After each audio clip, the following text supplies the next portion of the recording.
2013 সালের 5 মে মতিঝিলের শাপলা চত্বরে হেফাজতে ইসলামের মহাসমাবেশে আইনশৃঙ্খলা বাহিনীর হাতে 58 জন নিহত হন। আন্তর্জাতিক অপরাধ ট্রাইব্যুনালের প্রধান কৌঁসুলি এই তথ্য জানানোর পর নতুন করে গতি পায় এই মামলা। মামলার অন্যতম আসামি সাবেক ডিআইজি আব্দুল জলিল মণ্ডল, যাকে গত 30 মার্চ রাজধানীর সবুজবাগ এলাকা থেকে গ্রেফতার করা হয়।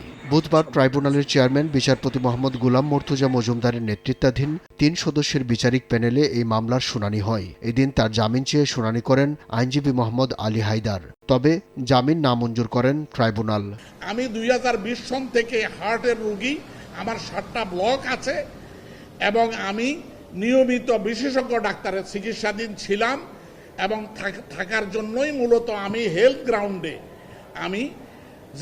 আমার পক্ষে জামিনের আবেদন দাখিল করা হয়। জামিনের আবেদন শুনানি অন্তে একাধিকবার শুনানি হয়েছে।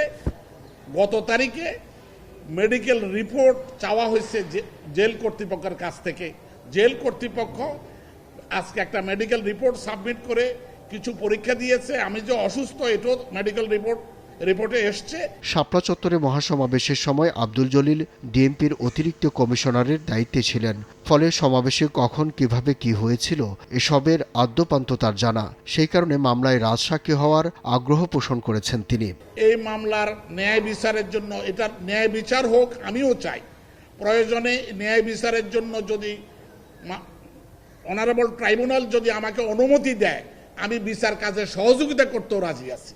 তো সহযোগিতা করতে গেলে অটোমেটিক্যালি অনারেবল ট্রাইব্যুনাল বলবে যে কিভাবে সহযোগিতা করবেন। আমাকে এই প্রশ্ন করলে আমি হয়তো উত্তর দিতাম যে আমি প্রয়োজনে সাক্ষী হতেও রাজি আছি এই মামলায়। আইনজীবী জানান, আব্দুল জলিলের এই আগ্রহের ব্যাপারে ট্রাইব্যুনাল কোনো ধরনের মন্তব্য করেননি। আব্দুল্লাহ শাফি, সময় সংবাদ, ঢাকা।